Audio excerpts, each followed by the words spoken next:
Before we kind of get into this interview, can you please introduce yourself and what are you doing here? Sure. Well, my name is Jeff McAffer. I drive the open source programs office at Microsoft. And I'm actually here at the summit doing a talk and announcing essentially a new project that is coming out under the OSI called ClearlyDefined, where we're trying to help communities be more clear about their licensing and enable more engagement with open source communities. When people look at open source, they think, oh, it's open source, you can just go and use it. Sure. But that's not true because there are so many different licenses. Mixing licenses may cause compliance issues. Sure. So first of all, can you tell us, even if somebody is using open source, why should they worry about compliance and licensing? Well, there's a bunch of different reasons. Primarily from our point of view, it's like, you've got this open source community that's worked really hard to do something, and they've put it under a license for a reason. They've chosen, whether it's MIT or GPL or whatever, they've chosen that for a reason. And as a consumer, we very much want to respect those wishes and do, comply with what they want to have happen. Yes. And as a large producer of open source ourselves, we put our code under certain licenses, and we want to make it easy for people to understand that licensing and what they're supposed to do with it. What was the drive behind ClearlyDefined? Yeah. A couple of different angles on that one. One, we've noticed a bunch of different projects that typically smaller projects where they have less organized, they're not part of a foundation, for example, and there's a less clarity around the licensing, or even simple things like where's the source code? If you go and get foo version 1, some package, right? Where's the source code for that? If you wanted to run a deep IP scan or vulnerability, security scans on it, or if you wanted to do a fix, right? But you want to fix that version, it's often difficult to find where the actual source code is. You might find the Git repo, but version 1 is some commit hash that it's hard to find often what that is. So even simple things like that were causing friction for projects to get adoption. People would show up, they'd look at the project, and they'd be comparing 3 different JSON parsers or something and saying, well, which one am I going to pick? This one has a clear license, this one doesn't. This one I know where the source code is, this one doesn't. And those are all things that go in a dev's mind. They're looking through, trying to pick what they're going to use, because they're taking a bet on that project. Right. So making it more clear for everybody, for the devs and in fact for the projects themselves, is just goodness all around, right? Because it reduces the friction that one might have. And then as a consumer, a large-scale consumer of open source, we're looking at lots and lots of packages, and everybody has this problem because today with containers or NPMs and that sort of thing, it's very easy for a team to take a dependency on hundreds, if not thousands, of other components. NPM install, and you can suddenly have 1,000 components on your machine, or grab a Docker container, right? And it's got 10 or 15 or 20 layers or 100 layers or something, and each one of those layers brings in some more stuff, and now you've got this image.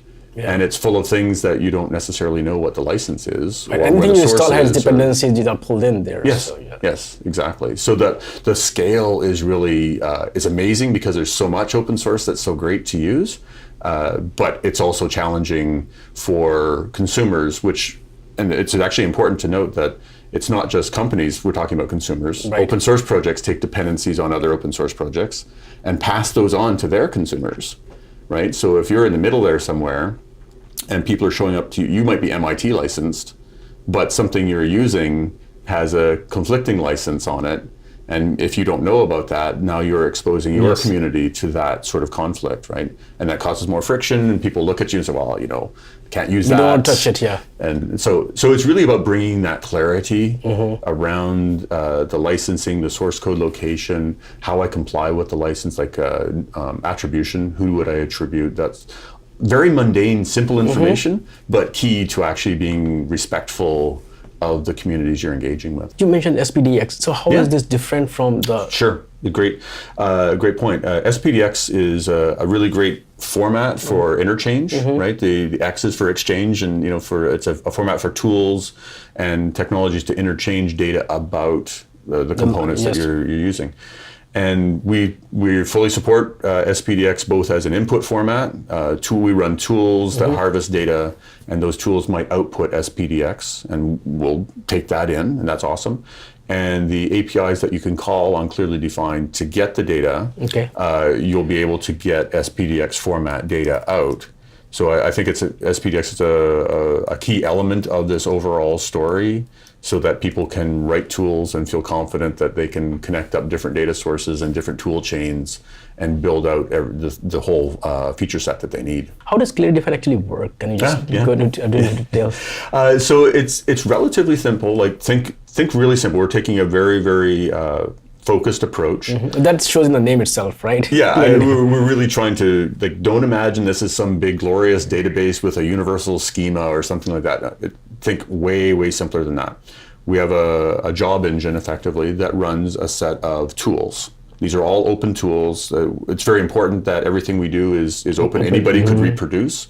We have complete transparency about where the data came from, what tool we ran, what version, what configuration, all that sort of stuff. So we run with a job engine. It runs these tools. The tools will harvest things like scan code, fossology, those kinds of very popular, well-known tools for doing license scanning and other things. We have a few little tools ourselves. We run all those tools, and the outputs just simply go into blob storage raw. We take the raw output, whatever the tool gave us, and put it into blob storage. Then, because we're interested in a very key focused set of information, like what are the licenses, who are the copyright holders or the attribution parties, we call them, and where's the source code, and a few other things like, where is an issue tracker, that sort of stuff. We go and extract that data out of the outputs of scan code or fossology or our tools, and present it to the users when they call the API. So there's no internal, and we can do that dynamically. Of course, we do a bunch of caching so that it's performant. But in essence, we're doing that dynamically. So when you call the API and say, hey, tell me about foo version 1, we'll go find all the outputs from all the tools from foo version 1, extract all the relevant pieces of data, and give them back to you in the format that you requested, SPDX, for example, or we have a curation format. And speaking of curation, there's a key part to this. We run the tools, but often the tools will miss things, not because of their fault of their own or anything, but just because there's a mismatch in expectations. Maybe there's something missing from a file or something like that, like a copyright or a license. So when there's something missing or incorrect, then we have a community of curators. People can go and anybody in the world can go and say, oh, hey, look, I think actually the license on that file should have been MIT or whatever, and they can contribute a curation, a change or an update. And then there's a community of curators who look at that, and it's like any other open source project. Instead of contributing code, though, you're contributing a bit of data. And then there are committers, maintainers, we call them curators, who look at that data and assess whether or not it's good. And once they've come to a conclusion, perhaps working with the upstream project to clarify things, they can merge it. Once it's merged, it becomes now part of the answer people get from calling ClearlyDefined. Okay. And then there's a key thing here that happens next, is that once we've come to a curation and agreed upon it, we want to upstream that. Because effectively at that point, we've formed a fork. You have a project, it was missing a copyright, let's just say, right? Somebody else went and figured out what that copyright should be, and now we've essentially forked it. We've said, well, that file should have this copyright, but we want to upstream that and contribute it back to the original project, so that the next version, their next release, has the more clearly defined data in it. Right, so that's sort of a virtuous cycle there, where the community figures out there's a problem or a missing piece and contributes that back, and then the world is. And everything is totally automated. The contributing back is not. The curation. The curation obviously is manual. That's intended. Right, humans collaborate, and then the upstreaming is going to be very much dependent on the community that we're upstreaming into. Because everybody works differently, and we don't want to show up and say, hey, do it our way, and this is what we think it should be. It's much more like, what were you intending here? Let's understand that, and then work to figure out what the right way is to address that problem. You're basically helping them, We're trying to help them.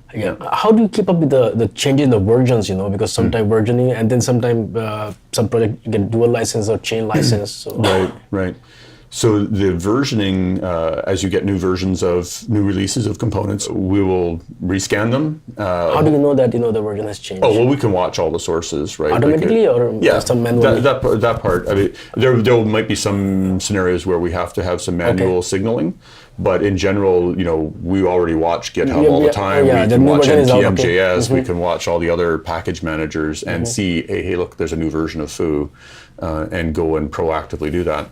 We haven't totally sorted out exactly what that model is going to be, because every time we get a new version, there's compute involved in doing that, and there are millions and millions of things out there. So we have to be a little bit, respectful, not respectful, but more, I don't know what the right word is actually, judicious about what things we scan, because it's compute power. So the more compute we can throw at it, the more we can scan. But then there's the human element of how much can people curate. Right. And that's going to be largely dependent on the community that shows up to do this work. Right. You mentioned compute and human. So who is kind of allocating resources for all of this work? Right now, Microsoft is paying for all of the compute and everything. It's relatively minor. I mean, we're not at the point where we're doing millions, so it's thousands, and that ends up not being a huge amount. But I think one of the ways that people can participate is by donating cores, effectively running. We've been talking with a number of the people in the community about saying like, hey, you have a cloud.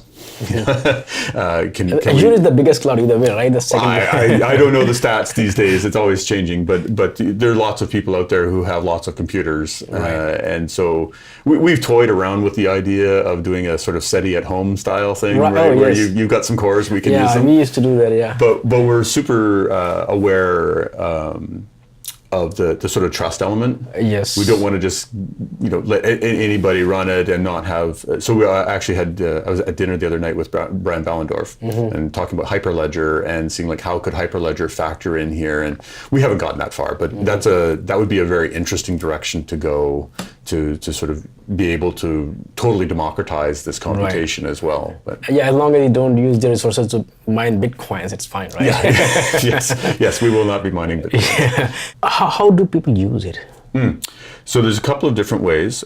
Primarily as a user, there's an API. You can call REST API, give us a list of 10, 100, whatever components that you're interested in. Really, it's sort of like, tell us it's an NPM, here's its name, here's the version you're interested in, and you'll get back a response with what we call definitions. That's that output of the harvested and the curated data. And then from there, it's really you use that in your tool chain to make your business decisions. We're all about the facts, right? There's really not a lot of opinion in here. Nobody's saying, in ClearlyDefined is saying this is good or bad or right or wrong. We're simply saying, these are the things that were found, and now you make that business decision. So that can plug into things like the open source review toolkit that's coming out from the Here technology guys, Quartermaster, lots of different other tool chains that can take this data and use it to surface it to their users according to the business model that they're using. That's the primary usage scenario. Right. Yeah. And what is the reason why somebody should? Is it more about staying compliant with license, or something to do with security also? What about that's a good question actually. I didn't mention, so two elements to that. One is, yes, in terms of compliance and that sort of thing, that's a primary use case would be somebody, an open source project or a company is using some open source. They want to make sure that they've discovered that they've got these 17 components. Right. They want to make sure they understand the licensing, and they want to be able to do, comply easily. The other element as we go forward, we've talked a lot about licensing here so far. As we look forward, 6 months from now or something, we also want to be able to talk about security and vulnerabilities. The CVE databases, the national vulnerability databases, have lots of great information in them. Often it's difficult to relate that information back to components that devs understand. Like, I have Foo version 1. Is there a vulnerability? Well, the CPE, there's all this complex stuff, but the CPE for the CVE for that thing has a different name and blah, blah, blah. So there's a mapping that needs to be done. Right. But there's also not all the vulnerabilities are in that database. A lot of them live in bug reports or pull requests or just mailing list discussions or something. We'd like to explore how we can give teams, open source teams, an easy way to communicate that there was a vulnerability in 113, they fixed it in 114, and make that so now as a consumer, I feel more confident if I know that the thing I'm using actively or proactively reports on vulnerabilities. So that makes me feel good as a consumer. But then, of course, it's in terms of your community, enabling them to know when they need to move forward and move off of a vulnerable version is, I think, becoming increasingly critical. As we've seen from recent events, but also again that scale thing. I've got 1,000 things. What are the chances that there's a problem in one of them? Is sort of goes up with volume. So making it really easy for those vulnerabilities to come to light is one of the key aspects that we want to look at going forward. You just mentioned that it could be just in the mailing list. So it's a tall order. You have to how do you plan to keep? Yeah, well that is going to be one of the interesting just LKML, discussions. There thousands of messages in just one day. So yeah, and I think there's some things you can do to automate some of that. Fancy greps and string searches, natural language processing, and all that really cool stuff. But set that aside, and we can start very, very simple, and just allow project teams or enable project teams to come and make those declarations and make it. And this might be an augmentation. We don't looking to supplant the national database. This might actually just be a simple way of getting into the national database or something. We have not explored this space very much at all. But from a concept point of view, this is super attractive for I think everybody. When we talk to folks, they're like, yeah, this would be great if we had, on the consumer side, if we had better information, and on the project side, if they were like, yeah, I have this, I knew it was a vulnerable thing, we fixed it. If there was a little, a checkbox or something I could have, or a comment I could have put in my pull request that said, hash security, with a little blurb beside it, and then we harvest that data and surface it to people, they'd all over that. That would be great. Yeah. So. Are you planning to deploy Microsoft machine learning capabilities also? Well, yeah, there's lots of possibilities, and there's lots of different people who have some ideas in this space. As we've been talking to people. There are so many, and especially I think the security, machine learning can play a big role there. That's certainly a possibility. Yeah, there's some really heavy duty technology out there, and it will be very interesting to explore as we go forward. But like I said, we're very, very early in that thinking. So we haven't evolved. But I think it's a great initiative because recently there are so many vulnerabilities in the open source projects.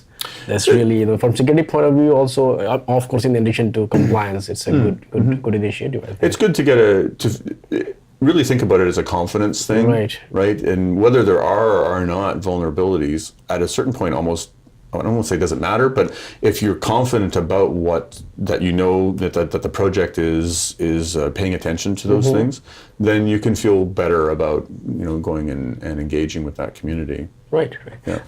I think we covered some broad topics. Anything else you think that we missed? No, I guess ClearlyDefined.io is our website, and you can go and start playing around with things.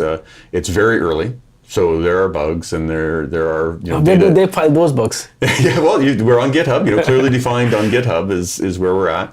But it is very early, and we'd love to have people come and obviously play with the software and the data and stuff. But moreover, it helps shape what it is ClearlyDefined ends up being. What are the scenarios for curating data in your community? What does it mean to curate data for your community? Right. What's the best way to upstream? Those sorts of things. Broader engagement on more that. Discussions around those things. Yeah, I think that's sort of where we're at, and the kind of model that we would love, or engagement that we'd love to have from the community at large. Well, thank you so much, and thanks for a nice initiative that you're doing there. Yeah, it's great. Thank you. Thanks for the time.